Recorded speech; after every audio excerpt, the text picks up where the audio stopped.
Hi hello welcome back my channel మీ హేమంత్ చౌదరి। ఈరోజు వీడియోలో మనం పిల్లలకు భోగిపళ్ళు పోసే సాంప్రదాయం ఎలా మొదలైంది, అసలు పిల్లలకే భోగిపళ్ళు ఎందుకు పోయాలి, పిల్లలకు భోగిపళ్ళు ఎలా పోయాలి, ఈ వివరాలన్నీ మనం తెలుసుకుందాం। మన పురాణాల ప్రకారం పూర్వం మహావిష్ణువు బగరివనంలో ఇసుకతో శివలింగాన్ని చేసి తపస్సు చేశాడంట। మహావిష్ణువు చేసిన తపస్సుకు శివుడు మెచ్చి వరం ఇస్తాడంట। ఇది చూసిన దేవతలందరూ మహావిష్ణువు తపస్సుకు మెచ్చిన శివుడు అనుగ్రహం పొందినందుకు ఆ బగరివనంలో చెట్లకు కాసిన పండ్లతో మహావిష్ణువుకు అభిషేకం చేస్తారంట। విష్ణువుకు అభిషేకం చేసిన పండ్లే రేగి పండ్లు। బగరి అంటే రేగిపళ్ళ చెట్టు। ఈ రేగి పండ్లలో అభిషేకానికి విష్ణువు మైమరిచి చిన్నపిల్లవాడిగా మారిపోతాడంట। ఇదంతా భోగి పండుగ రోజున జరిగిందంట। అప్పటి నుంచి రేగి పండ్లను భోగిపళ్ళు అని పిలుస్తారంట। భోగి పండుగ చిన్నపిల్లల తలపైన పొయ్యడం ఆనవాయితీగా మారింది। ఈ భోగి పండ్లను పిల్లలపైనే ఎందుకు పోయాలి అంటే, మహావిష్ణువు అంతటి వాడే రేగి పండ్ల అభిషేకానికి పిల్లవాడిగా మారిపోతాడంటే, పిల్లవాడి రూపంలో రేగి పండ్లు అభిషేకాన్ని స్వీకరించారు కాబట్టి మనం పిల్లలకు రేగి పళ్ళను భోగిపళ్ళు అని పిలుస్తూ తలపైన పోస్తుంటాం। ఇప్పుడు ఈ భోగి పళ్ళను పిల్లలకు ఎలా పోయాలి అని తెలుసుకుందాం। భోగి రోజు సాయంత్రం మనం భోగి పళ్ళను రెడీ చేసి పెట్టుకోవాలి।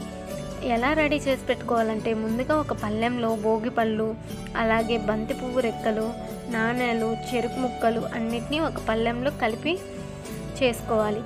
అలాగే అక్షింతలను కూడా మనం ఇంకొక పళ్ళెంలో చేసుకోవాలి। ఈ భోగి పండ్లను ఆడ మగ అని తేడా లేకుండా ఇద్దరికి పోయొచ్చు।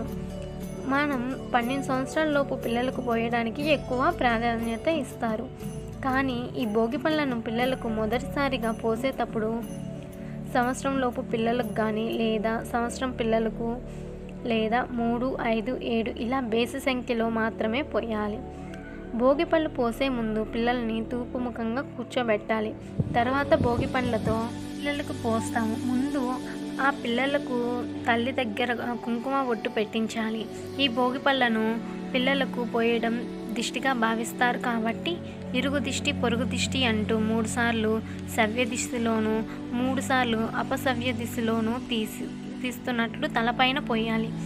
తల్లి చేత మొదట పోయించాలి। తర్వాత ఇంటికి వచ్చిన ముత్తైదుల చేత కూడా తలపైన పడే విధంగా పోయించాలి। అలాగే అక్షింతలు వేయించాలి। ఇంటికి వచ్చిన ముత్తైదులకు తాంబూలం ఇవ్వాలి। భోగి పండ్లకు అక్కఫలం అని కూడా అంటారు।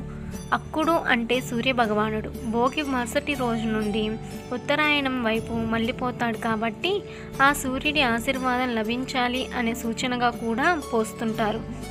ఇది సూర్యుడు ఆశీర్వాదం అందుకునేందుకు పోసే కార్యక్రమం కాబట్టి సూర్యాస్తమయం లోపల ఈ భోగిపళ్ళు పోసే కార్యక్రమాన్ని మనం జరిపించాలి।